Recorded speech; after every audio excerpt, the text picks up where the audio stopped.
Good evening, everybody. Welcome to Looking Deeper with Denise Iwana Francisco and the Reverend Sandra Hara. Hey, Sandy. Hey, Dana. How are you doing? And oh my God, we're back. It's been a long time. We are back in the saddle. Here we are, you in New Hampshire and me here in Michigan. How are things over there in New Hampshire? Well, we're supposed to get some of the storm that you or the middle of America is getting tomorrow and whatnot. It's cold. We're cold. Yeah. So as long as the house is warm and all the animals have all the fur they need and food, we're good. But it's cold. And as I was just saying to you, the climate change has given us unfortunately a dilemma because we aren't cold enough and we don't have enough snow. So our main attraction, our maple trees are dying off, which compromises a tremendous amount of maple syrup, the foliage, blah, blah, blah. But there we are. Other than that, I'm good. Bobby's good. Our animals are good. Not the maple syrup. Yeah. It's attacking the maple trees so that we're not getting the amount of maple syrup and we're not getting that cold snap that you need. You need to have below 35 at night and above 35 during the day, and a real cold snap to make the sap come up out of the tree. It has to be really crystallized and then warm up so that it leaps from the tree, and they're not getting it. Well, that's just not right, because there should be some sort of a cosmic ban on ruining, beautiful I know. syrup from New Hampshire and Vermont. That's just wrong. Yeah, it's wrong. So, well, hopefully we'll get some more snow and maybe it'll recover in some way, but it's highly compromised. How about you out there? Well, it's beautiful out here, and we're happy that the ice storms are over, although, it was kind of fun there for a half a minute to be Little House on the Prairie with no power for 5 days. Thank goodness for generators and the like, but it's not quite the same. And right. But it is what it is, and it's the seasons. Right. And winter, you and I talk about this when we're together. It's time to go within and take a look and be in there.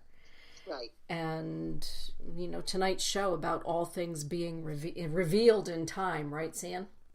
Absolutely. You just gave me the shivers. Mm-hmm. And this has been a really good winter for review.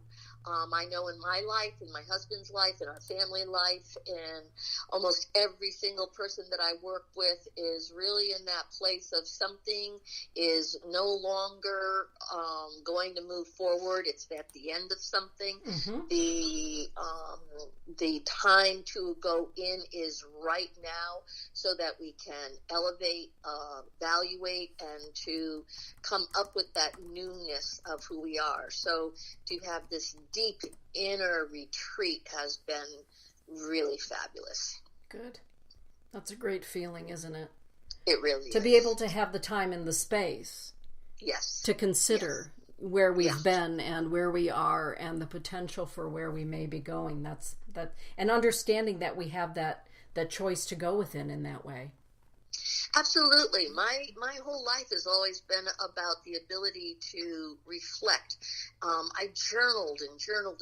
I started journaling in my 20s, and I literally have books and books and books of journals that I kept over the, maybe 15, 20 years worth of journaling. Mm-hmm. And so it's that place of I am curious. I really am a curious person of emotion and interaction and thought.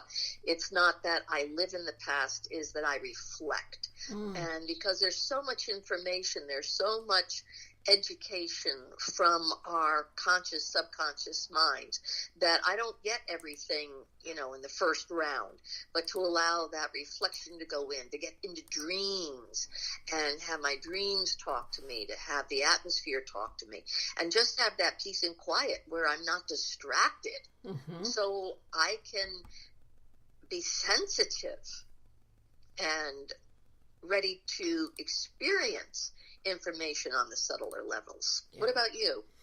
Well, this particular winter really, and I think maybe also because of the extreme in weather here in Michigan with the ice storms and the snowstorms and all of it, I really do feel as though I've been cloistered. Yes. And rather than be upset about the fact that I'm cloistered, and rather than have the feeling of cabin fever, and, maybe it is something that comes with age, I've been very grateful. Yeah. For the opportunity to be cloistered. Yeah. And to just be. And to really reflect. It is the season of the bear. It's the season of the direction of the north, the winds of the north, where we go inside and we, how do I want to say it? We separate the wheat from the chaff, the chaff, and decide what it is that we're going to carry forward really into spring, and what is it that needs to be left in winter. What needs to be left there, and how do we determine that? Well, that's a really good observation, because there's that time and space. What I love about winter is that when it gets dark, my whole body's in agreement to stop. And our society, because of lights and technology and electricity and all that other stuff, brings light to the outside that didn't used to be there. And also, I think with age also, there's this place inside my natural clock that goes, if nature's saying shut down and be quiet, my body wants to agree with it. My mind wants to agree with it. So I am enjoying the shutdown time, and I'm enjoying the time with having agreement that there's no guilt, shame, or regret. Where, oh God, I'm wasting my time. Oh my God, I've wasted the day. Mm-hmm. Yeah. Right. And for a lot of people, particularly those of us that have this zest for life, or this thirst for life, sometimes we can find ourselves in a place of feeling awkward or not entitled to, or even comfortable with, sitting still for 5 minutes, let alone 5 hours or maybe 5 days. I mean, how do you think about that, Sandy? What do you think about that? I agree completely. There are, it took me, I guess I was in my late 20s when I actually started to feel, you want to get out there, you want to thrive, you want to be participating. If it's a Friday night, you're out looking for whoever you're going to be playing with for the next weekend. Mm-hmm. And, you're out at 10 o'clock and not home until 4 o'clock. Mm-hmm. And, that adrenaline is part of the primal stir of whatever that age is about, because you're out there, you're socializing, and there's a roar. There's really a roar inside of our biological clock. Go find your daddy, honey. Mm-hmm. Or whoever the daddy's going to be, and to play. You're finally free. You're old enough to drink, have sex, rock and roll, and everything else, and you don't have to report to anybody if you're not involved. So, and then in my 30s, I noticed that I stopped going out. It was like I was home doing projects, and I was quiet. And I even would do a project and go, why am I not out? Well, it wasn't the same kind of fun. And then in my 40s, going out was to really communicate with people or be in a setting of a bit more sophisticated, going to museums or going to shows, there was an adultness inside it that didn't need the thumping and the bumping. And in my 50s, it also, where I lived, I started living in the mountains, so I lived in a place where there was no electricity and you had to live by fire and candle. So I'm used to that in a way that allows me to feel the gratitude that I actually like less stimulation. My body is trained not to have the stimulation. And I also learned that when God gives you time off, take it, because you're going to be thrown back out there with a lot of activity, mm-hmm. which also happened. Mm-hmm. Yeah. So I like being older, but I sure did like the fun. And I'm always up for an adventure. Just because I go quiet in the winter doesn't mean I'm not ready to rock and roll in the spring. Well, exactly. And trust me, everybody, she's ready to rock and roll in the spring and the summer and the autumn and the winter if you invite her to. So this is true. I'm easy. Oh, goodness, Sandy. You know, when we talked about reigniting the show in the evening, and you and I have been doing radio together for 11 years now. God, it's insane. It's crazy, isn't it? I insane. love it. It's a good crazy.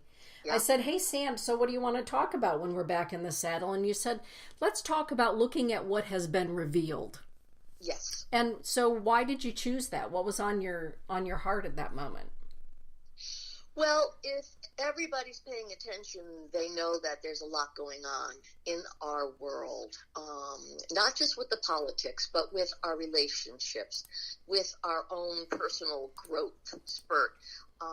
There has been a revealing that femininity is really no longer going to be squelched. And I mean that femininity in women and in men. That taking an opportunity to see what's revealed means it's a time for, I'm going to start belching. Here we go. I still do that. Well, there you are. First one for the year. It's that place of what is the universe bringing as the snow, melts? Where's the rose? What happens when the light gets stretches longer in the day? And I'm feeling that what it's revealing for me is the yearning that has always been inside of me to be able to be who I am rather than to suffer from being who I can't be, even in my own mind. And so what that reveals is, what is the texture of me? What's the sound of me? What's the voice of me? And how do I want to use it? Because I think shutting down has been good, and I really appreciate your support in saying you were going to be quiet, because there's that place where I just don't want to be redundant. Right. I don't want to just be on a roll and dab. It's what is it? What now? See, there comes the shivers, the goosebumps on my goosebumps. What are we revealing is that everybody is itching for the next phase of quality in life. So I really do feel it's the quality of the feminine that for me is being revealed. The quality of how we stay strong within who we are, and that we're allowed the strength to look for the strength of who we are.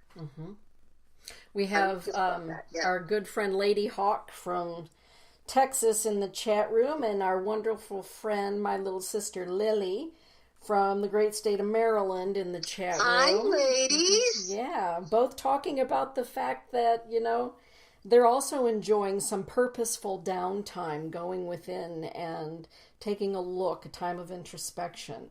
And Lady Hawk is saying, thank you for being on at 8 o'clock, because she gets to join us from Texas. Right, Live. Absolutely. And I just want to say to both of them, I know personally, as you do, that these people are also going into that deep inner place of reflection, of looking and seeking. And always being on is not necessarily healthy. And we have become addicted to being on. Society has literally demanded that we be on. And I'm grateful that we're coming to that place of common sense with somehow being on that often is starting to drive us a little crazy and detaching us from the importance of being intimate and personal. Yeah, this morning on my radio show, I was talking about, lightening the load. And one of the ways that we can lighten the load when we've decided that maybe we are overloaded and overwhelmed, things such as, for heaven's sakes, Facebook, Twitter, all of those kind of things, social media, where we can become overly saturated. And it has made some people, in effect, crazy with always being on and presentable on social media, etc., etc. And it is too much, and we've forgotten the need for downtime. one of the things that I really appreciate, and you've been out there with my relatives, my family out on the reservation. Absolutely. What an honor. Yeah, and when morning comes, it's quiet. It's not chaotic. The TV isn't on the first thing in the morning. Usually my sister Barbara is up and smoking a cigarette out on her back porch looking at the Black Hills and watching the sunrise. And in the evening, it's when everybody sits around and visits. Right. And the visit is still really important. And, social media and everything fits in, but the other night, it was late at night, and Chue Barb texted me, and she said, I need to talk to somebody. Can I call you? Oh. Well, I said, well, of course you can call me. And it was that need, to be intimate in conversation and to be available for that. Yes. And being available to our own needs sometimes can become secondary. And it is amazing when, we afford other people that we love the opportunity to call or text and be in touch. When we are able to finally do that for ourselves, it is astounding what we learn about ourselves and who we are. What do you think about that, Sand? Well, I agree with you completely, and God bless Barbara, because there's that, we are in a generation where now our communication is in emojis and short sentences or abbreviations, and hardly anybody picks up the phone when it rings. It's like, you listen to the message and then you text. And I'm from the generation where if you sat down at the table, you talked. And if you were with somebody in the room, you talked. We sat down and watched TV in a group because there was only one TV in the room. We read books and were quiet together in the living room or giggled. And as a family, we went to bed. The kids went to bed, the parents went to bed. So there was a cluster of community that functioned in a group. We are isolating with our families now. And it's the same thing. How many times do I go to dinner and see couples on their phone rather than talking to each other? Mm-hmm. And it's that place where me.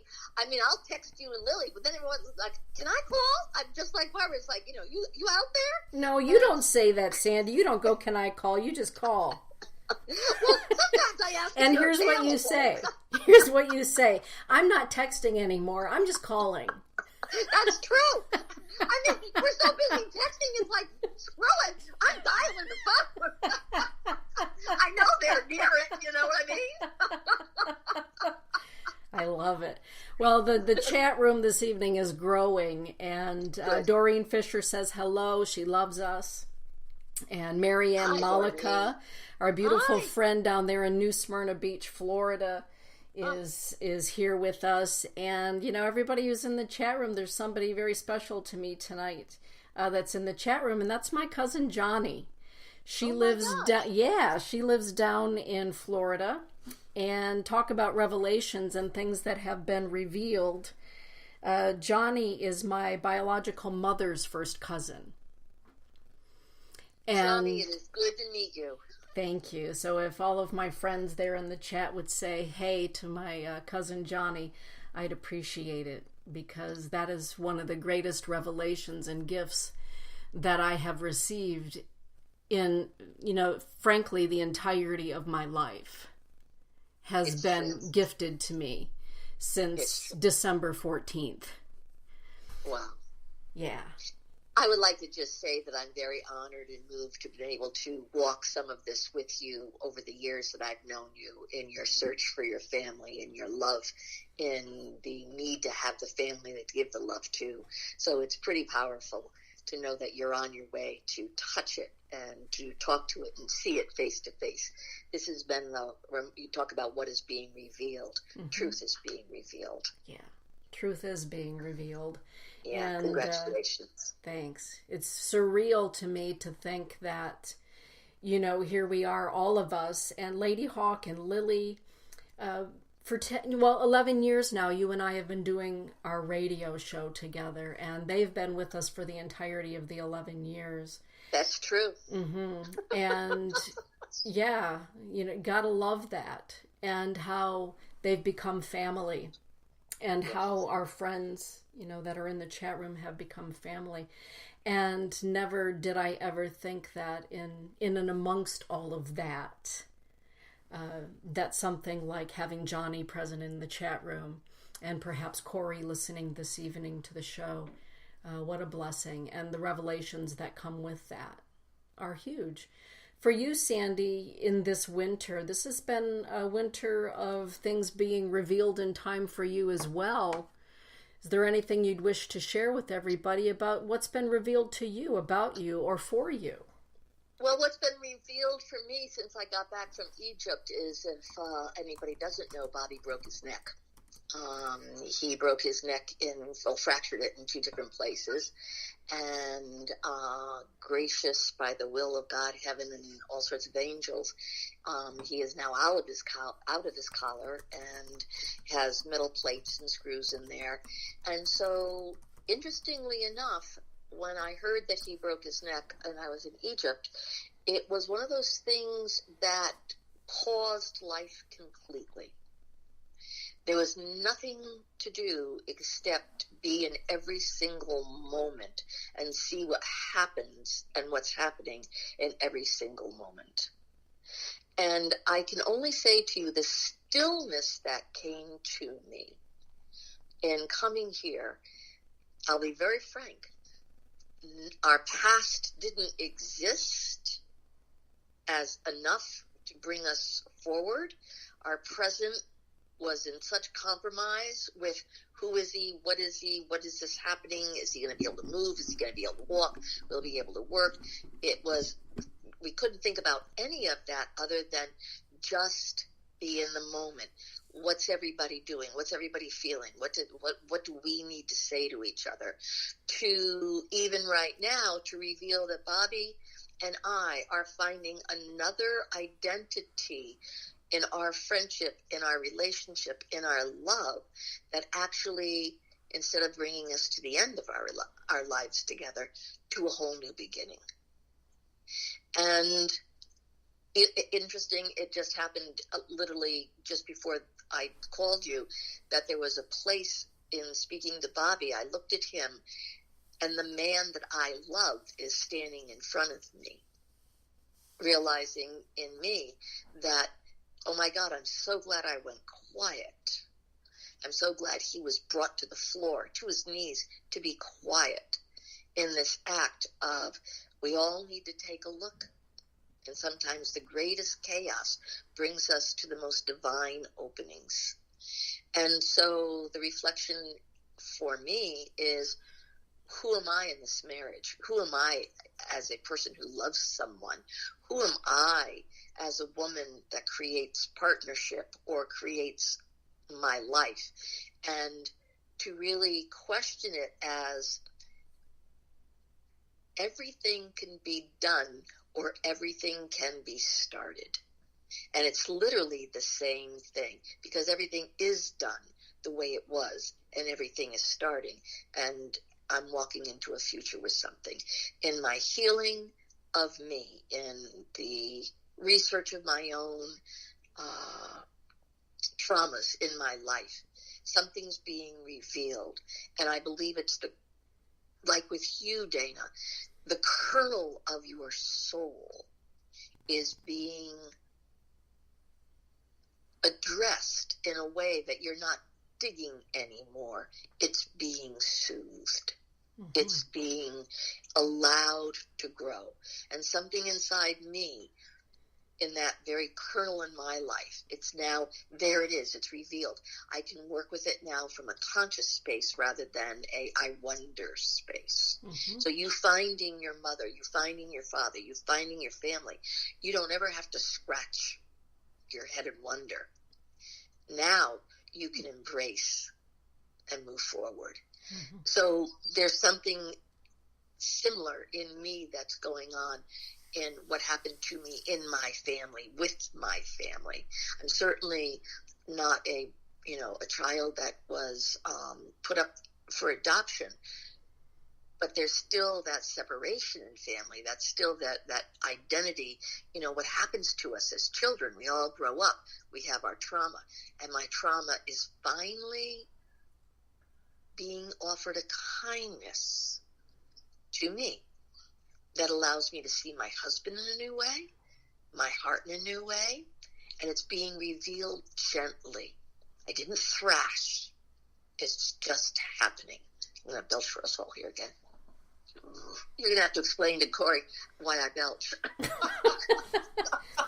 Johnny, Corey, when Sandra has spirit moving through her, she tends to belch. As a lot of healers do have that happen as the energy is moving through.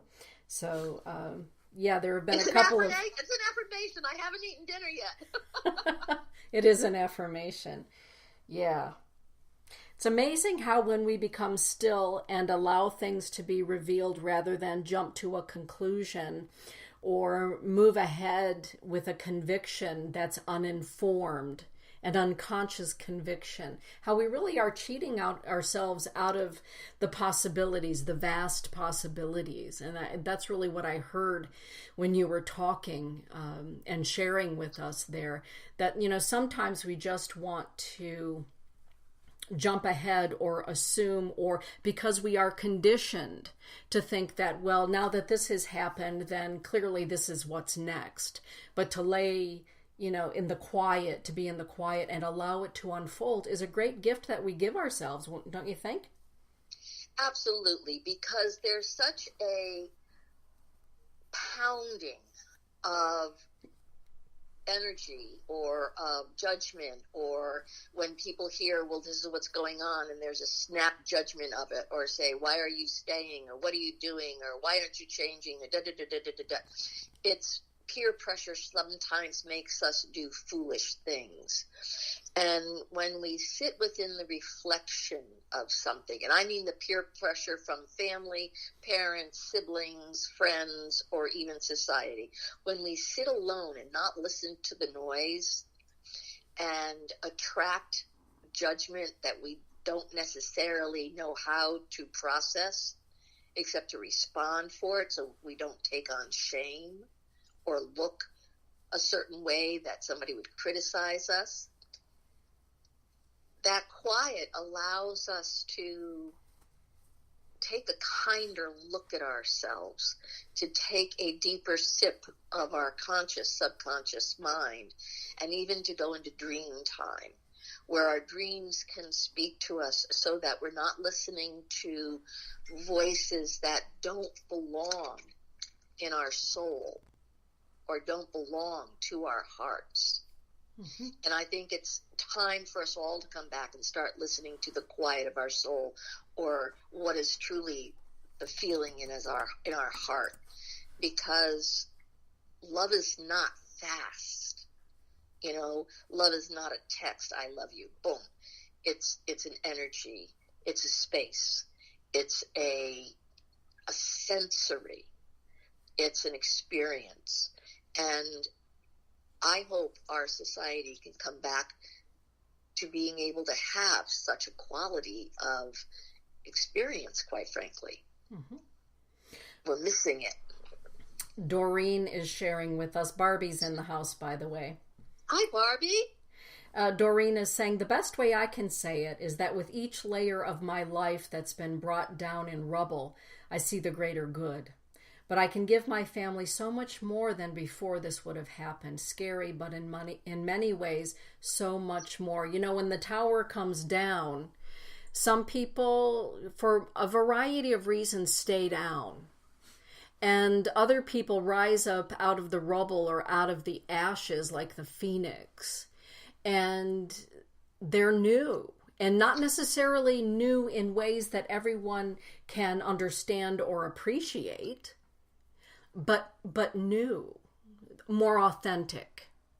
Yes. And so there are troubles sometimes that come along with revelations, and not only paying attention to what's been revealed, but what is it asking of you? if anything. Sometimes it's just a knowing. Other times what's revealed is asking something from us to move in a new way, to think in a new way, to be in a new way. And that causes problems and rattles a lot of cages in and of itself, doesn't it, Sand? Well, change is not a gracious thing for a lot of people.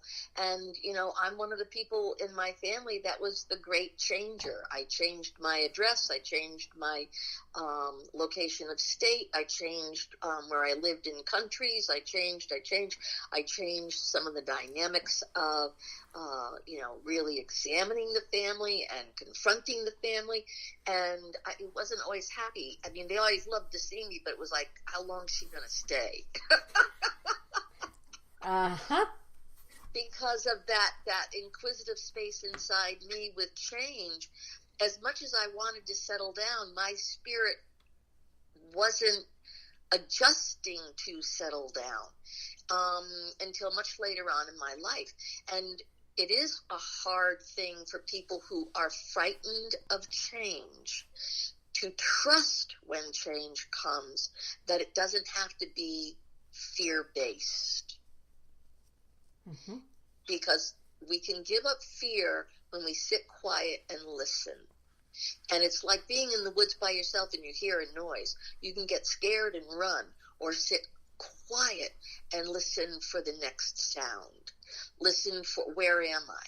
Where's the wind? Where's this? Where's that? I always have to, if I have a high adrenaline, instead of acting fast, I actually slow down. Mm-hmm. And then I move with a lot of determination. Mm-hmm. But that place of sitting down and being quiet, I have gratitude for that. I'm grateful my life allows it. Because I know not everybody does have a life that allows it, because they're working 2 or 3 jobs, or they've got kids and they're so exhausted they haven't what do you mean, think? Right. They pass out on the bed until they wake up because somebody else needs them. So it's a discipline of how do we get to even take a few minutes out of our lives. Mm-hmm. It's a luxury at the quality of time I get right now to not just indulge, but to be soothed by the quiet. Yeah. It's interesting how much we know about ourselves intrinsically. We know a whole lot about ourselves and our soul. And sometimes we're conditioned by life or society or societal norms to want to deny who we are, even though, doggone it, we know who we are in our soul. And for me, just being me, I've always known who I am with regard to who I am spiritually. And I've never wavered from that. In fact, I sought it out so that I could live that way and walk that way. And, sometimes we have to walk in a determined way, even when we're the only one. In my adoptive family, it certainly wasn't full of people who were psychically gifted. Right. And so, God bless the Sarge, he would just say, well, I don't get it, but let's keep on trucking. Right. I don't know who you are or what this is, but okay, we're just going to keep on going. And one of the greatest revelations that's come for me since, it's interesting because my cousin Corey first reached out to me on my dad's birthday. Astounding. And so perfect, right? And so what is absolutely beautiful to me in maintaining who I am, because it's just who I am to be this way, is that on both sides of my biological family, I've had cousins reach out to me to say, this gift, this thing, I have it too. Mm-hmm. And I have the ability to see spirits. I have the ability to see spirits good and bad. And just before this show, I had a cousin reach out and say, I need to talk to you about a dream that I had last night. And so sometimes what's revealed to us is what we've known all along. And the reason that I bring that up is that when we know who we are, sometimes we thirst to have someone else reflect it back to us. Yes. Rather than just understand that our soul has revealed this to us and we have a choice to walk with it or not. And I always find it sad when I meet people who are in their life and their heart's desire has always been to be an artist or a singer or an equestrian or whatever it happens to be. But they were fearful of allowing their soul to be who they are because of. You ever met anybody like that, Sand? Every single one of my clients. Yeah. I mean, and I say that in the truth of the work that I do is about supporting the soul to be revealed, supporting the soul to be retrieved, to supporting the soul to be allowed to continue. Because we all know for a fact that who we're born as isn't necessarily who we grow up to be because of our family of origin or what's happened to us. And then later on in our life, all that stuff is medicine at some level to support us to really to become who we are so we don't get lost. I, like you, very spiritual family that was not called spiritual at that time. It was called crazy because we had apparitions, we had ghosts, people come and go, you guys are crazy, you're different. But I too, holy was always okay with me. Mm-hmm. But morphing through the Catholic Church into the mysticism of who I am and being a minister and being able to work with people's souls, exactly what you're saying now. What is that dream? Can I talk to you about it? What is that thought I'm having? Can I interact so that our insights are shared and we spark each other's hearts to be able to feel a truth in our souls that when it's given voice to, it's validated. Mm-hmm. Mm-hmm. It's not just speculated. And then it's revealed, and then you can even feel the pride of, oh my God, I'm seen, and somebody's willing to look. Yes. I'm exposing my vulnerability, and someone is safe to do it with. Mm-hmm. I mean, how many times have we called with, okay, it's time to work? We take turns with exploring each other's psyche, and it's that beauty of knowing the safety of, I can say, or you can say anything, and it's not gone in any direction that doesn't bring it to the integrity of where it wants you to go. Mm-hmm. It's never dismissed. Right. Ever True. Dismissed. True. And it is amazing to sit in the presence of someone that's allowing you to be vulnerable and reveal the unknown as it's showing itself to you as something you know. Mm-hmm. It's amazing as we get older how we can look back at things and have those aha moments. And, the other night, Todd and I were watching a movie, and I looked at Todd, and he said, what is it about this movie? I mean, you're having a reaction here. And I said, when I was a little girl, hey, Ellen, it's so good to hear you again, she's saying. It's good to have you back in the house, Ellen. When I was a little girl, there was a part of my childhood where, and I just thought, isn't it funny, Sandy, how you think, well, everybody grew up that way? Uh-huh. Because you just think, well, geez, didn't everybody grow up that way? Well, they must have. Right. And I said to Todd, my mother used to lock me in my bedroom at night and would unlock the door from the outside in the morning. And he looked at me and he said, what? How old were you? And I said, well, I was like kindergarten, first grade. And he looked at me and I thought, oh my goodness, clearly that didn't happen in his house. Nor mine. And I had to sit with that and be with that for a minute. And then it ruminated around in my mind, and later I came back to it with him and I said, wow, it's funny how we can watch a movie and all of a sudden there's a memory that crops up, and I believe things crop up for us to take a look at it. Absolutely. And where did that come from, and what was the impact, if any, on our lives.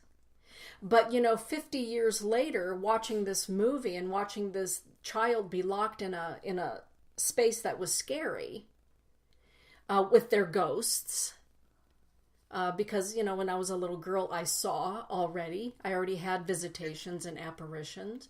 It stirred something inside of me. And later that evening, we were talking about that.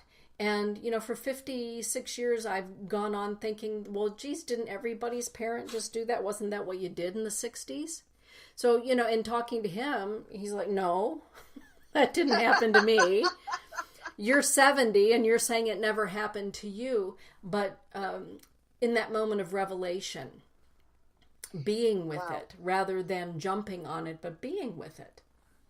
Well, I'd love to really address the fact that the way I identify what you're saying is when you see something, you get triggered. Mm-hmm. Something in your body gets triggered. In your unconscious, subconscious gets triggered. Something in your physicality associates with what you're seeing. And you kind of scratch your head and it kind of goes, what? And then what gets revealed is the memory. Right. And then even to be able to discuss it and have somebody, listen and go, no, that's not really normal, or it's not necessarily goes across the board, so that you can start seeing some of where your trauma was seen as supposedly supposed to be normal, and it's not. Right. And you don't even know you're being traumatized. Yes, which is why I brought it up, that sometimes we don't even realize that in our lifetime that there's abuse or trauma, a variety of things that go on until later. Exactly. And when we sit with it rather than lash out or, go writhing in pain, when we sit with that for a moment and we take a look at, where maybe that has affected us in our life and what the results of that may have been, for it to bubble to the surface 50 years later, there was a purpose for it. And so when I sat down and thought with myself about all of it and gave myself the opportunity to really look at everything that was going on during that particular time of my life, it was revealed to me that, that was traumatic.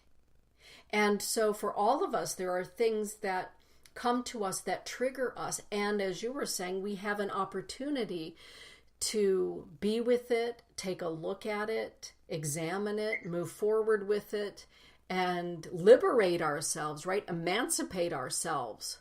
Absolutely. From whatever that memory holds. Right. Emancipation right now, I believe, is a really big thing in this world. Absolutely. There's the beauty of the phenomena for me in the work that I do with individuals is that there's an alchemy happening. Mm-hmm. So it's not talk therapy. It's just that place of you discuss something and, okay, thanks for talking. There's that place where something is happening now in the alchemy of, like with you and Todd, you're triggered. You see something, you have somebody available to listen, and the alchemy of the healing starts to activate. Mm-hmm. And I want to be able to say this so that even your family hears it. That isn't it amazing that your family now, your blood family now, is here establishing and welcoming you to come down, and you finally have a revelation that you were locked in someplace, actually locked away from some place that you're now going to for the first time and to be with. Yeah. Yes. And that alchemy is right on time. And that healing is so deep that it allows your soul to all of a sudden remember that you're going to be able to love people you loved your whole life, but you didn't even know you were loving them because they weren't necessarily present to validate their existence. Beautifully said, Sandy. Thank you. You're welcome. I celebrate this union so much for you all. I'm very blessed. My cousin Danielle reached out just before the show, when you and I were first talking. And she said, "Are y'all ready to come down here and meet your kinfolk?" And I said, "We are so ready. We are so happy." And very blessed the reaching out to me, Yeah. and as I said to her, and as I've said, to Johnny and Corey, it's one of those things that, you dream of, but you never necessarily under any condition feel that it's going to happen. But the revelations all came along making space for. Yeah. Making space for. And how long was it a nightmare, that you weren't able to talk about or to be able to reveal or share? Yeah. Because you're not supposed to. Yes. As an adopted person, the Kool-Aid that you drink says you're not supposed to talk about your biological family. You're supposed to just be grateful for those that took you in. Exactly. That's the Kool-Aid, and it's not necessarily what is said to you, but it's part of the energy of. Right. It just is. And well, so we look forward. I was going to say, I look forward to the reveal of your southern sass. There's a little bit of that in there, yeah. Yes, there is. And next time I'm out there, I'm going to be expecting fried chicken. Somebody show her how to do it. The right way. The right way. And there's that beauty of in all of us tonight. I mean, every single one of us knows that we have gone through something major or going through something major. There is nobody off the hook. Everybody is facing something. And even for me, being triggered, re-stimulated, was when that woman was in the elevator with the senator or whoever it was, when it said, "Are you going to not honor that I was abused?" Her voice triggered something inside me, as it triggered the world during the voting for the electing of the Supreme Court judge. It triggered something so deep in me that I realized 90% of my life has been, in essence, even why I go into therapy or be a therapist in a spiritual way, isn't anybody going to listen to what happened to me or what I have to say without really respecting the fact that it's real? Mm-hmm. I mean, so many of us have grown up telling the truth and then having to defend ourselves from the judgment of, are we telling the truth or not? Right. Or are we allowed to tell the truth? Bingo. And right now, our society and our therapy and our spiritualism and our consciousness is getting strong enough to tell the truth and be accountable for what it is in us. Yes. What is the truth in us? Yes. And there's space being allowed to have it be said. Mm-hmm. And that, to me, is part of the unearthing of the great change. Yeah, absolutely. I agree with that, Sandy. Lady Hawk is saying she just got called out for denying. Her pain wasn't physical, but very much it was very much emotional, and she didn't think it hurt her. Because sometimes we can be in denial about what is pain, what is abuse. Absolutely. And Doreen is sharing, she works with high-risk families. And with everything that she's gone through in her life, it has prepared her to be more fully ready to be present with high-risk families because she's been with the risk. Right. Right. My whole life has been a training ground for me to be able to sit here and say something casually about the horrors of being a child growing up in a big family that's violent.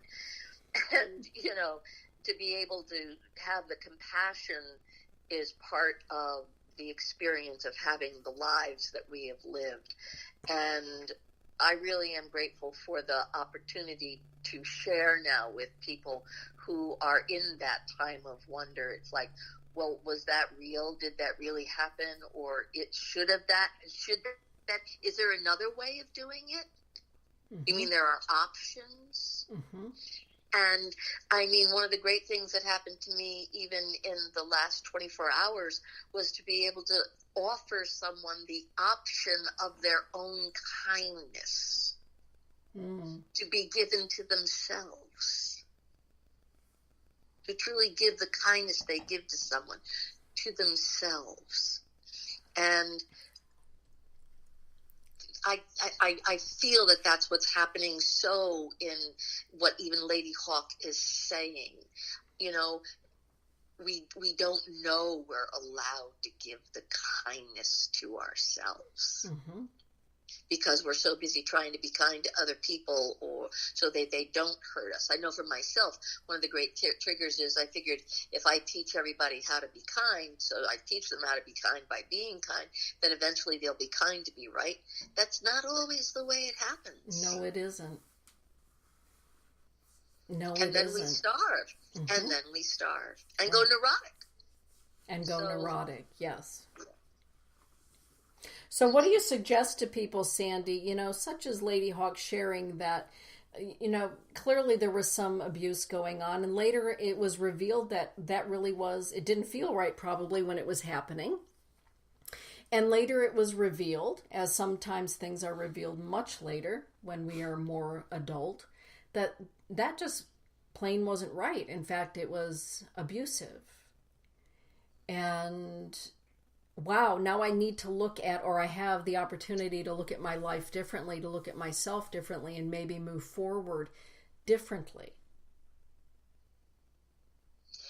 What happens for that in the psyche is that all of a sudden it's an aha moment to realize there are more options for you to be able to express, experience, and free yourself from what was assumed the only way, the trap, the imprisonment of you don't talk to people about your private lives. You don't share what's going on.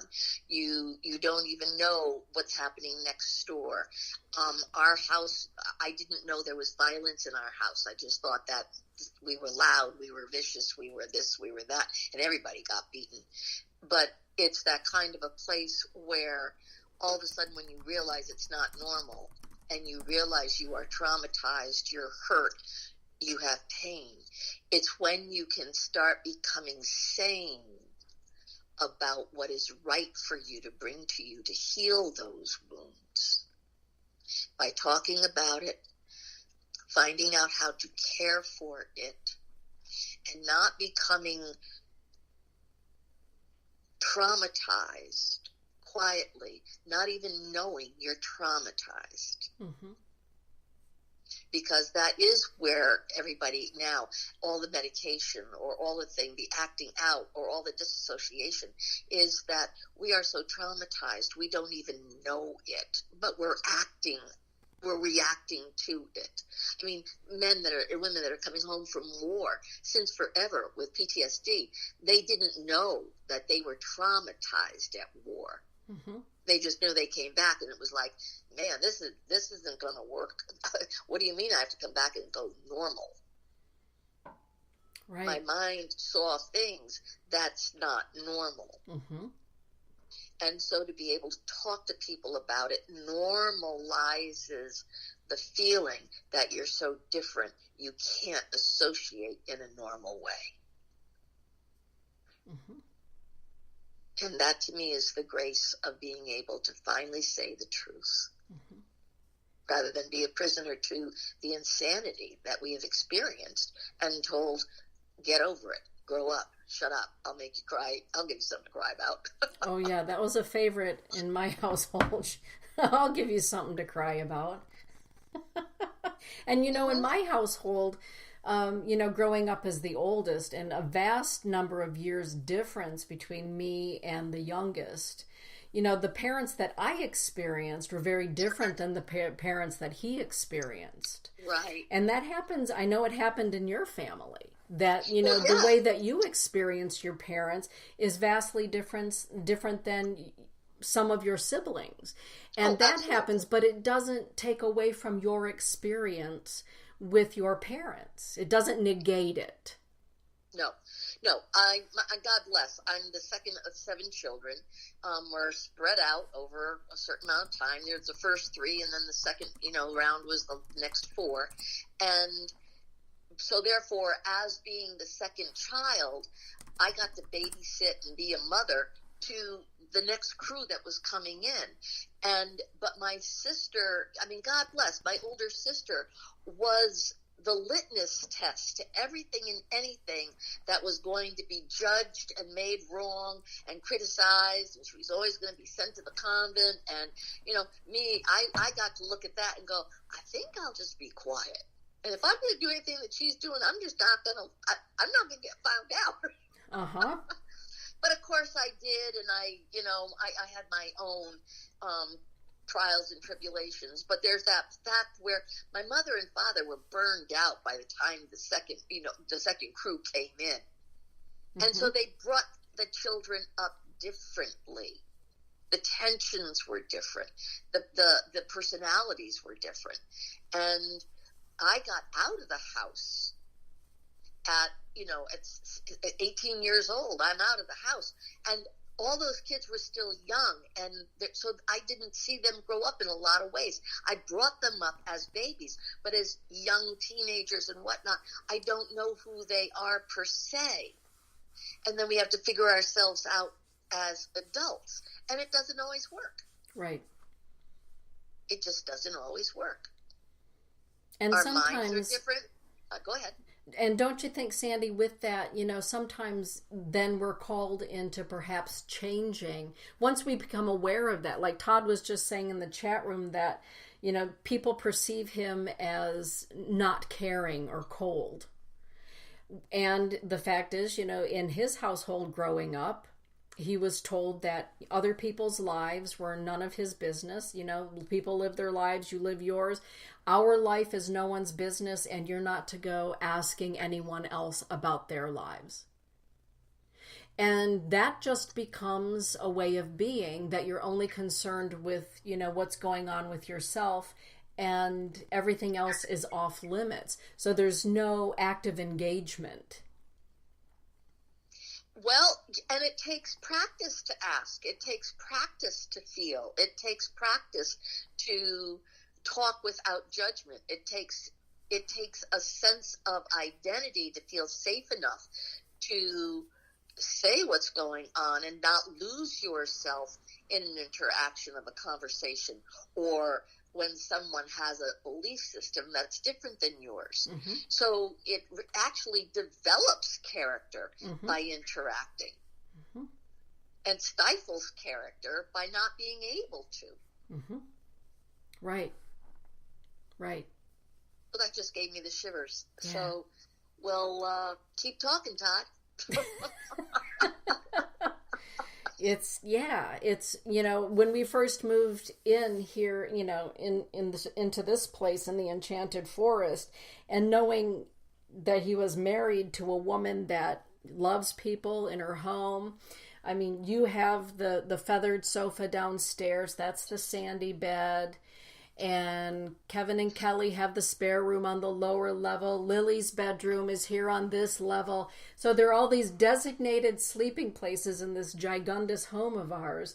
And at first there was trepidation for him about people being here, dining with us, sleeping in the same house, and all of these sorts of things. And he's so cute because he said to me, I really like it. I enjoy this. Yeah. But it took a minute. Yeah. It took a minute. Yeah, and we're all talkers. So, and we talk about whatever's on our mind at the moment. Exactly. And we all ask questions. Exactly. So, that in itself has got to be a little shocking. Todd said, I haven't noticed. Yeah, expressive, dynamic, and laughing and crying.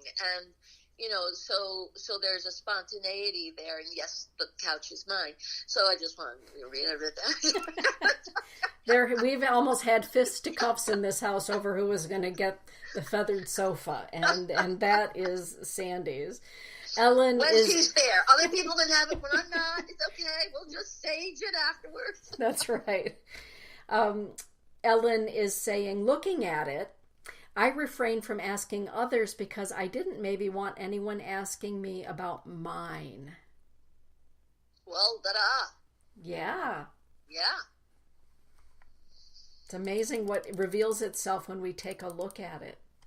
Well, I guess then, Ellen, you have to ask what it is you don't want to say, or, why would you not want to discuss it? When I was in Europe, and I lived in Europe, it's a very different culture. They don't ask personal questions. And I was really amazed at how Americana the movement of self-help and therapy and the Dianetics of our mind being able to become therapeutic didn't get over there to Europe when I was over there doing my spiritual work. And so it really took some doing to be able to talk and ask and whatnot. And I was actually told point blank, Sandy, you're going to have to learn about the news, read the newspaper, read books. So you have other things to talk about other than how are you, and expect an answer. Ah. And it was, I sat back a little bit and realized that is what some of the good news of my family is. We did sit down and say, how are you? And we talked. Mm-hmm. We talked about a lot of things that other people don't talk about, even here in America. I mean, anybody that knows me knows that I talk in that place of going deep, being able to go deep, and just in respect to the, scared to ask, they'll ask me something. We don't have to reveal everything just because somebody asks. There's discernment. Yeah. There's privacy. And, there's discretion. But there's also the place of think about what you would want to have someone know. Are you hiding something? Are you just shy? Are you not certain of what you want to say? This is a training ground for being able to have a conversation with a safe person. Yeah. With a safe person. And that intimate conversation with someone you want to develop a friendship with. Someone that you really do want to have know you. Mm-hmm.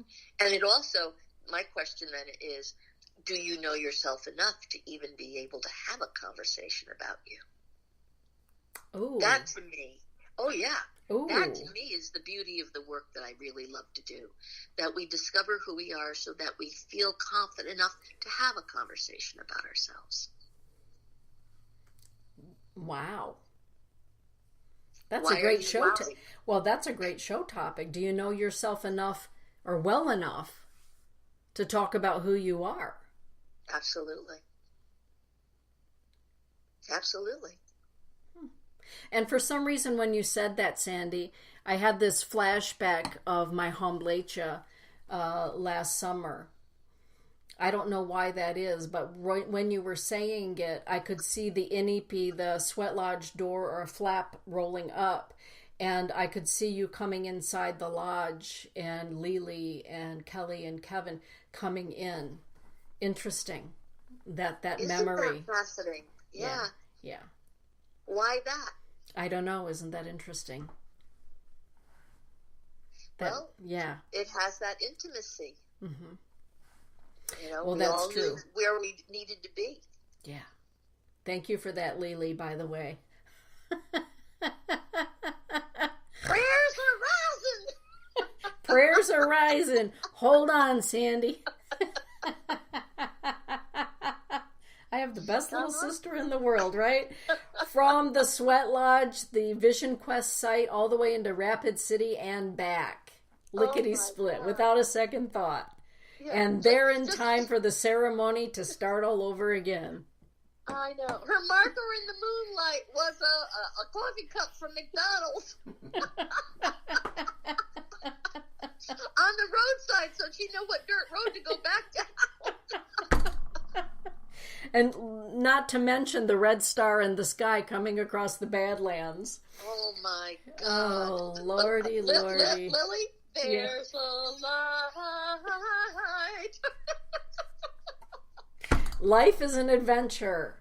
Oh God! Things such are good being. stuff. Yeah, Lily's saying had to do it res style. She definitely has her driver's cred on the reservation. She does. She does. Yep. She does. Yep. She made good dust go behind us. Yes, she did. And with that, Sandy, we are at the top of the hour and beyond. Okay. And so, final thoughts as we wrap up this evening. Well, I can hardly wait to hear the good news of you meeting your family. And so between the time we talk again, so much is going to happen. And I really do want everybody to feel that this time of revelation in what is being revealed, journal it, document it, write it down, think about it, find someone to talk about, and realize that Spirit is talking to you at such a level, you're not left out of what is there for you to be a part of. Beautifully That's said. it. I love that. Yeah. Thank you. Okay, everybody. Have a beautiful evening, day, wherever you happen to be around Grandmother Earth at this time. Get out there and shine your light. And until next month, when we're looking deeper once again, thank you for being with us, everybody. Thank you, everybody. Bye.